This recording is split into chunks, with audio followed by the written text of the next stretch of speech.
Estamos de volta aqui no terceiro e último bloco. E você já sabe como que funciona o programa, né? O terceiro bloco é o bloco que a gente mais explora o nosso convidado. É o bloco que a gente fica meio tenso, porque a gente quer fazer um monte de pergunta, mas também é o bloco em que a gente faz o nosso convidado se comprometer de voltar de novo para responder as outras perguntas, porque a gente gosta de fazer logo assim no ar, que aí ele não tem como, né, doutora Rejane, fugir, dizer, não tem como, ele já está destinado a ter que voltar aqui de novo, tá? Então é com a senhora, doutora. Para tirar a dúvida das pessoas que têm um pavor aí, né, dos tratamentos, explica pra gente como é que é o tratamento, o que norteia o tratamento da hérnia de disco.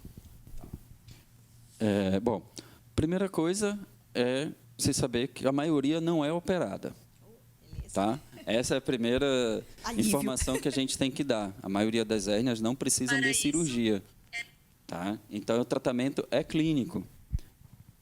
Antes disso mesmo, é você ter a certeza de que aquela hérnia está causando o sintoma do paciente, para poder oferecer um tratamento. Como é que eu vou tratar uma coisa que não está causando nada? Não existe isso, tá? Essa é uma situação.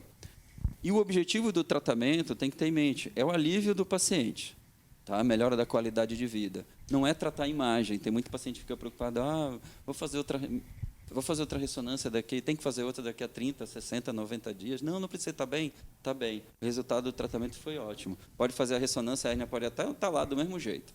Mas o tratamento é clínico, tá? E o clínico é o quê? Medicação, né? Analgésicos simples. Eu falo até, dipirona resolve. Tem paciente, mas dipirona é fraco. Não é. Às vezes é que o paciente está postergando para tomar muito tarde. Às vezes você começa a sentir a dor, já toma. Agora a gente tem uma cultura de que remédio faz mal, né? O que faz mal é o remédio desnecessário. É verdade. É o que eu falo, né? E quando a gente fala em dor, a gente hoje tem que ser o mais eficaz possível para evitar aquelas coisas, né? Sensibilização do paciente, o paciente ficar sensível. Então o tratamento é inicialmente clínico, tá? Baseado em analgésicos simples, anti-inflamatórios. Em dores mais fortes, pode-se usar opioides fracos, opioides mais fortes. Às vezes, a pessoa no hospital tem pavor de quando alguém fala de morfina, mas, às vezes, a gente precisa tirar o paciente da dor, né? Lembra daquela coisa, sensibilização. Então, temos que tirar aquele paciente daquela situação, tá? Não é só isso, tá? Como eu falei, a hérnia ela faz parte de um processo degenerativo. Isso daí, eu não tenho como mudar. A nossa coluna, nosso disco, ele vai continuar degenerando. Não quer dizer que você vai ter hérnia, mas ele vai continuar degenerando. E o que a gente tem que fazer? Temos que estabilizar a coluna o máximo possível. E quem é que ajuda a gente nisso? Fisioterapia. Tá? Fisioterapia. Então, é muito importante a fisioterapia. O que as pessoas, às vezes, associam é assim, que a fisioterapia é para tirar dor. Ela tem um papel, tem a fisioterapia analgésica, às vezes eu recomendo a fazer, mas, principalmente, recuperar a força, o tônus da musculatura paravertebral, musculatura do quadril. E isso você tem que fazer quando você está sem dor. E as pessoas não fogem, né? Quando está sem dor, porque a maioria ajuda, melhora, dá uma semana de anti-inflamatório, a maioria, 2 semanas, eles melhoram. Só que aí eles esquecem totalmente, a dor passou, e fica esperando outra crise. É porque o ser humano é assim, né, doutor? Só procura ou só vai mesmo quando está sentindo dor. É incrível isso, né? É isso mesmo. Então, quer dizer, quando a gente fala, não, é agora que você tem que fazer fisioterapia. O paciente, às vezes, chega com muita dor, a gente começa lança mão de analgésicos, anti-inflamatórios, não melhorou. Um recurso que nós utilizamos são infiltrações. Né? É possível fazer infiltração na coluna? É possível. Nós fazemos de maneira numa clínica, tem um raio-x, né, lá no hospital, e você direciona a sua agulha certinho para o local onde está o nervo. Tá? Então, você vai lá, coloca anestésico, coloca, na maioria das situações, um corticoide, isso associa, traz um alívio muito bom para o paciente. Tá? Eu já vi situações de paciente que ficaram até protelando a infiltração, porque fica com medo da agulha, e hoje eles falam, doutor, se eu soubesse disso, eu tinha feito antes. A gente até antecipa. essas coisas para tentar trazer o alívio para a dor. Mas o que, que a gente fala? Bom, agora melhorou da dor, aproveita, vai fazer o reforço muscular, trabalhar a fisioterapia, fazer RPG, né? Importante também, certo? Existem outras terapias que aí as pessoas pensam, posso fazer isso, pode fazer aquilo.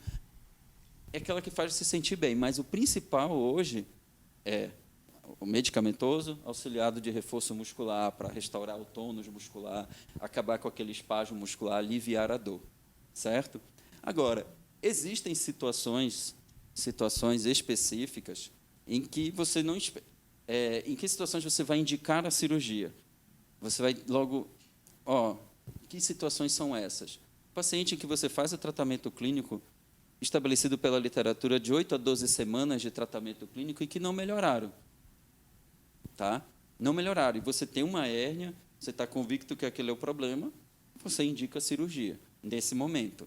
Tá? Agora, existem situações em que você indica a cirurgia no primeiro contato com o paciente, é uma raridade. Tá? Mas existem.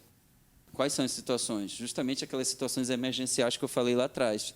Se você encontra um paciente que tem um déficit neurológico significativo, uma paraplegia, incontinência, retenção urinária, não está conseguindo fazer xixi, o braço está paralisado, ou a mão, o pé caído, ou a perna, tetraplegia, né, que é não mexer nada, e tem uma hérnia de disco, ela tem que ser tratada como se fosse uma emergência, como se fosse um hematoma, né, na cabeça, que está comprimindo o cérebro. Tem que fazer isso de imediato.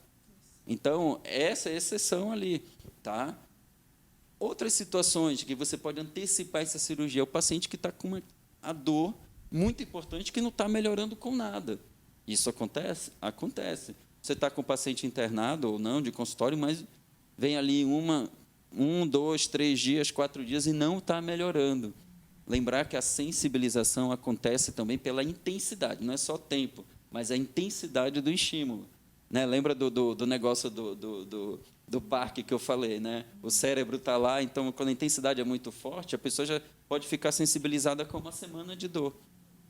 Então, quando tem uma dor muito intensa, você já fica ali, talvez tenha que operar. Tá? Então, são essas situações. E a outra, mas não é uma situação emergencial, é você identificar instabilidade na coluna do exame, na coluna do paciente. O que é essa instabilidade? Aquelas listésias, escorregamentos que, às vezes, podem acompanhar uma hérnia de disco. E se você julga que aquela coluna está instável, né? Então, talvez não seja uma emergência, mas seja um paciente que tenha que operar, e aí, nessa situação, até que seja a situação que tenha que colocar parafuso. Talvez seja a única situação na hérnia de disco que você tenha que colocar as próteses, né, parafuso para tratar. Mas, na verdade, você não está tratando a hérnia de disco, você está tratando a instabilidade da coluna. A indicação é para instabilidade. E pelo exame físico, o doutor já dá para perceber essa instabilidade? Ou só no exame físico? Geralmente, é o paciente que a dor não melhora, tá? A dor não melhora, e você tem exame. É nessa situação que eu acho que o raio-x é muito importante, né? O raio-x dinâmico. Né? Então, a gente pede um raio-x dinâmico para o paciente vai lá, faz uns movimentos, ou com a cabeça, por causa da região cervical, ou na região lombar, né? Um movimento de flexão e extensão durante o raio-x, e a gente vai ver se aquele está um movimento harmônico daquela coluna. Se a gente percebe essa instabilidade, precisamos tratar a instabilidade. Né? Porque só resolver a hérnia de disco, ir lá e tirar a hérnia de disco, pode ser que ele tenha um alívio da dor ali, né? Mas não vai resolver o problema dele. O problema desse paciente é a instabilidade.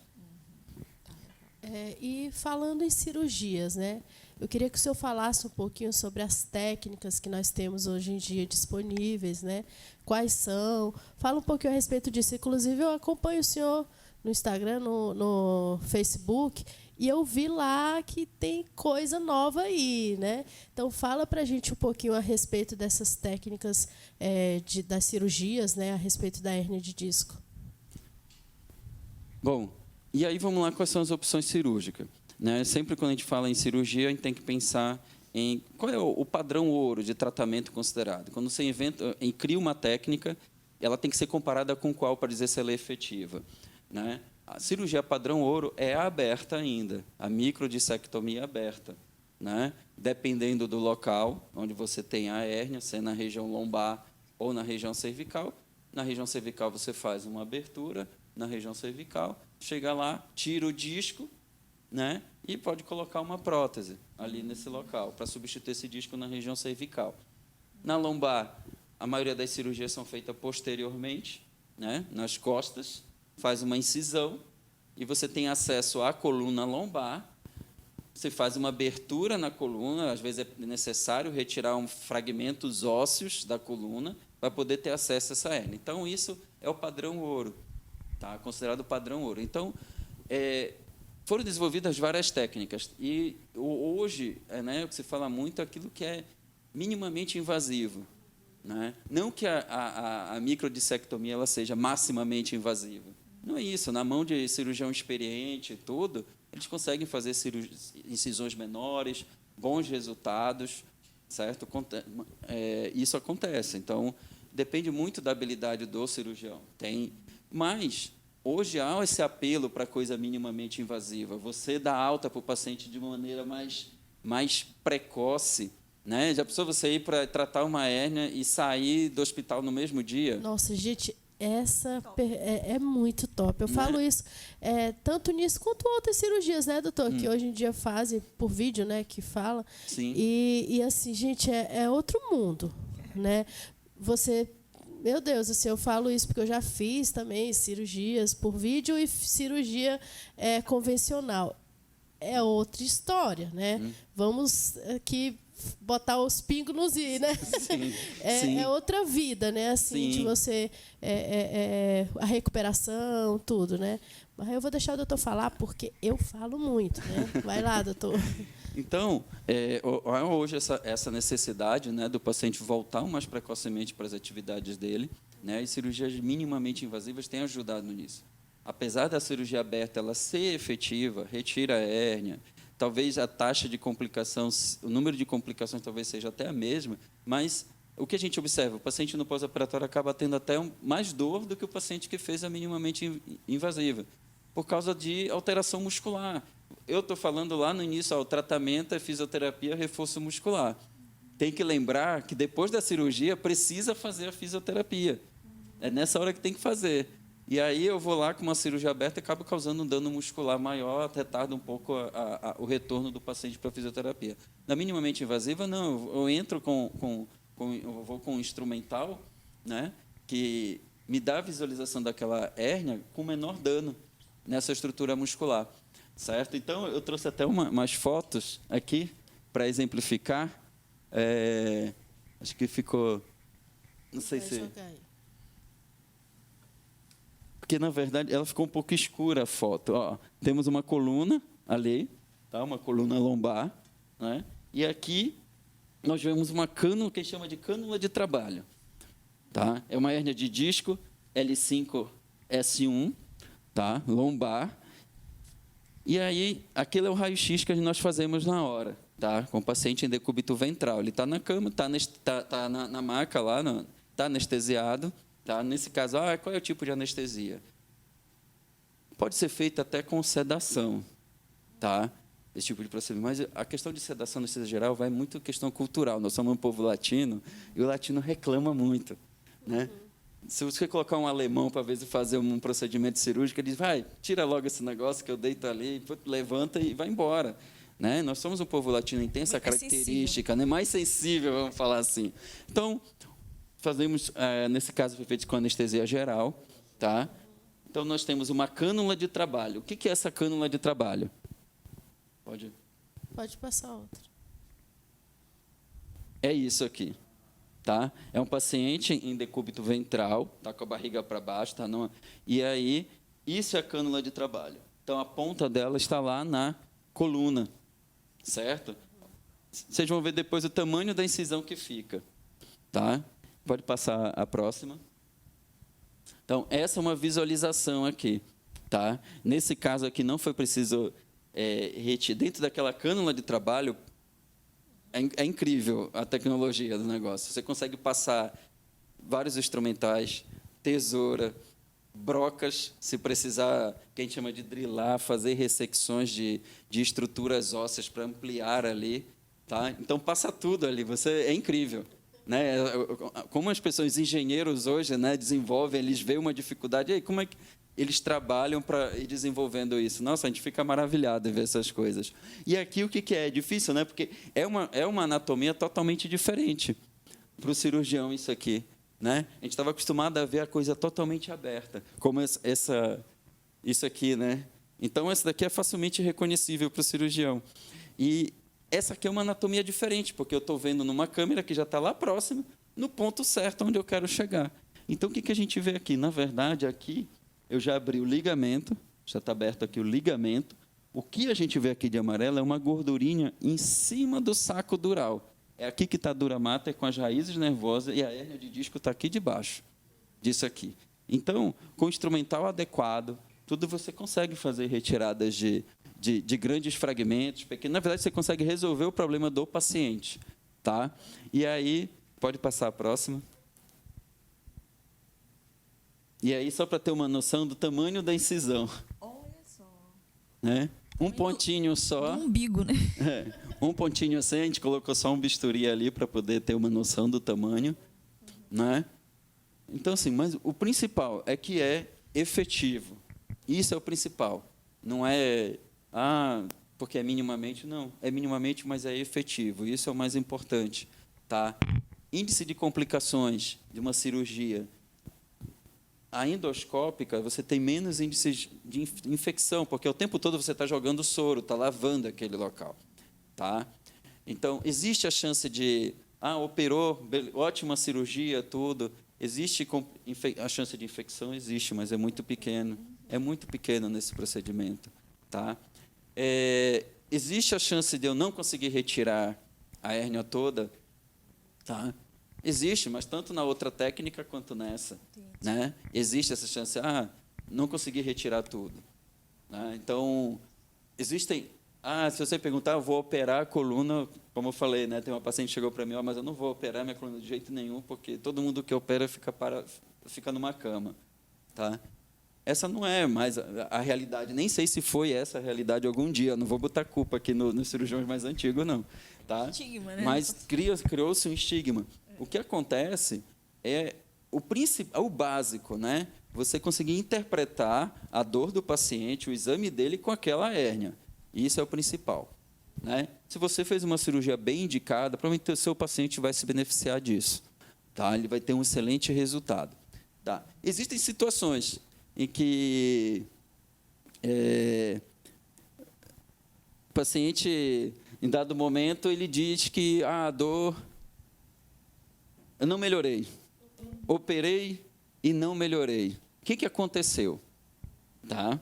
O que aconteceu? Tá. Esse, assim, não melhorei, a gente faz algumas perguntas para o paciente, mas me responda. Depois da cirurgia, você teve alguma melhora? Tá? Tem muita diferença isso daí. Tem paciente que diz, melhorei, doutor, fiquei bem, e a dor voltou depois de 3 dias. Pode ser recidiva da hérnia, reherniou. Isso pode acontecer. Né? Voltou, fiquei bem, doutor. Então, quer dizer, você tirou o fator ali naquela, mas só que teve alguma coisa que aconteceu depois. Formou uma nova hérnia no local, às vezes precisa operar, às vezes forma um coágulo no local, ficou com dor, precisa operar. Tá? Agora tem aquele paciente que não melhorou. Não, eu operei e não melhorei. Né? Pode ser hérnia residual, aí nesses casos você faz uma nova ressonância e vê. Mas é a mesma complicação que eu posso ter na outra, na aberta. Né? Você faz a ressonância, não, ficou uma hérnia residual, vamos voltar para o centro cirúrgico. Mas assim... Não tem a ver com o procedimento em si, né? Assim, com a técnica, vamos dizer. Não, né? não tem. Isso é algo que pode acontecer. Tanto na aberta, quando dizer, operei endoscópico e ficou hérnia. Não, entendi. Isso pode acontecer na outra. Tá? E hoje a cirurgia, elas são muito seguras. E você pode lançar a mão. Existem locais da coluna que eles são, lógico, mais espaçosos. Né? A lombar, que você consegue fazer essa cirurgia muito, muito tranquila. Agora, existem outros locais, na torácica, na cervical, que a gente já tem medula, né? Para tornar essas cirurgias mais seguras, nós lançamos mão até de monitorização. O que é isso?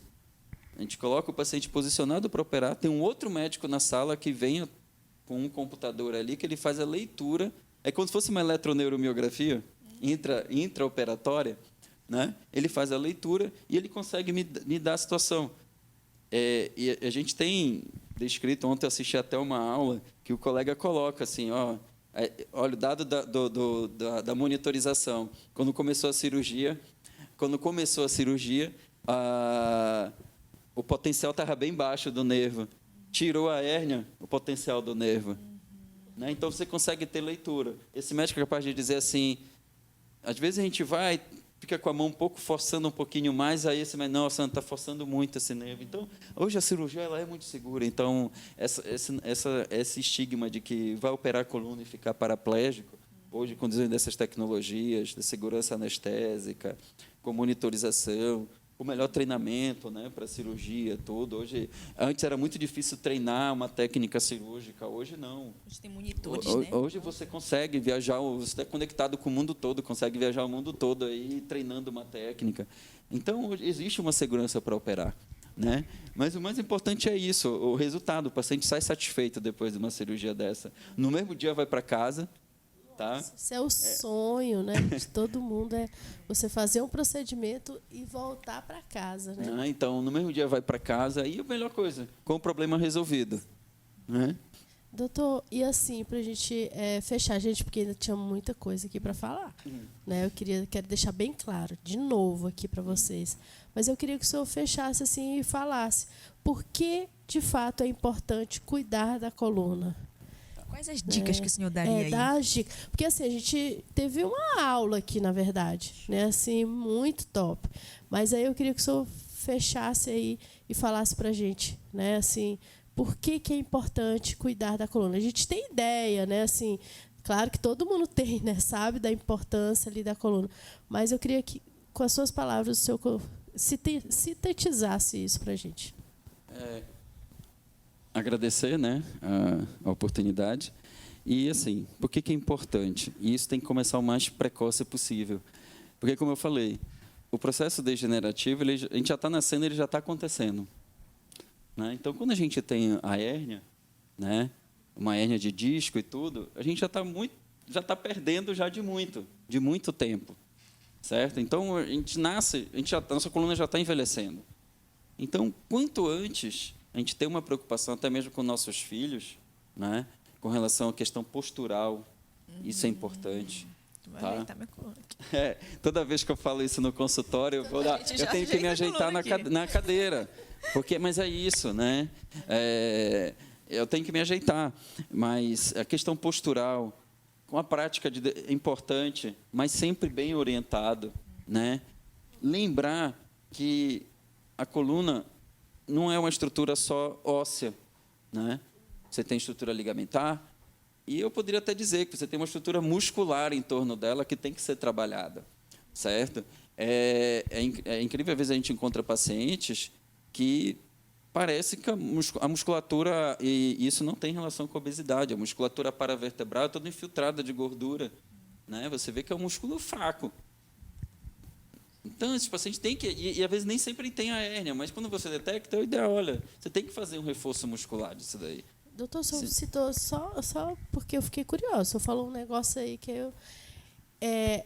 a obesidade, a pessoa que está acima do peso, pode, vamos dizer assim, ser um fator complicador em relação à hérnia? Só voltar um pouco, porque eu falei, questão genética, tá? Já vi pacientes magros, atleta, sofrendo de hérnia de disco, tá? E já vi paciente com sobrepeso, mais de 100 e tantos quilos, jurando que tinha hérnia de disco, né, com uma dor lombar e tudo, e não tem uma ressonância normal, né? Então, o principal é a genética, aquela situação. Agora, é lógico, se você me perguntar, quando a gente tem um sobrepeso, você está fazendo um esforço maior sobre o disco. Se você já tiver uma predisposição genética, com certeza você vai ter uma falência aí, todos aqueles processos que nós já conversamos anteriormente. Né? Então, é essa a situação. Gente, assim, eu queria agradecer muito assim, ao doutor Sandro. Eu sei da correria que é, da dificuldade que é tirar um tempinho mas que foi assim, um programa fantástico, né? Muito bacana, tiramos muitas dúvidas, ficaram algumas que a gente vai aí tá elaborando, outro dia para ele estar voltando, mas muitíssimo obrigado, doutor Sandro, por ter aceitado esse desafio de estar aqui conosco, né, doutora? O senhor tem Instagram, né, doutor, para essas informações também, naquelas que a gente não conseguiu, com certeza o pessoal vai buscar no Instagram, então depois o pessoal acho que vai deixar aí.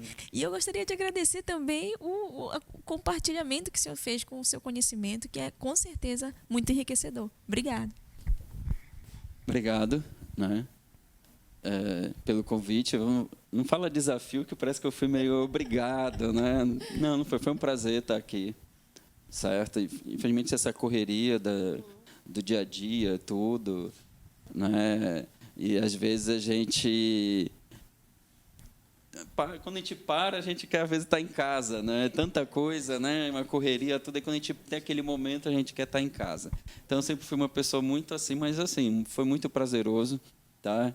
Com certeza devo voltar aí né? O cara lá de cima permitir, eu estarei de volta aí outras vezes para outros assuntos aí, o que a gente puder discutir. É sempre um prazer poder, né, dividir conhecimento, aprender também, né? A gente está sempre aprendendo, né? A verdade é essa, a gente tem que ter essa ciência que nós não sabemos tudo, a gente tem que correr atrás do conhecimento, tentar oferecer o melhor para os nossos pacientes, né? Às vezes os pacientes dizem, doutor, não tenho condições às vezes de fazer a fisio, é longe, tudo. Mas a gente tem que ser um pouco duro, às vezes, dizer, olha, o senhor está bem, está evoluindo bem só com remédio, mas eu não posso dizer para o senhor que o senhor não precisa da fisioterapia. Né? Precisa. Né? Então, às vezes, a gente tem que ser um pouco assim, a gente incisivo, sabe, né? Incisivo em algumas situações. Né? Então, eu só tenho a agradecer aí, eu acho que foi uma experiência muito boa, né? E aguardando aí o próximo retorno. Vamos ver o próximo desafio da Dharmina. E assim, eu sempre costumo falar, principalmente no fechamento do programa, a importância de você estar procurando profissionais capacitados para determinado tipo de patologia, de doença, né? E assim, nós temos aqui, né, uma parceria no sentido assim de para trazer sempre as melhores informações para você, como a gente sempre fala no início, né? E eu quero deixar aqui embaixo, está passando aqui a Neuroinstituto, que fica lá na Medical Center, no 2º andar. Tem o telefone, o endereço certinho. Na dúvida, né, dá uma ligadinha, marca, faça sua avaliação. Não deixa o negócio prolongar ou ficar mais difícil, não.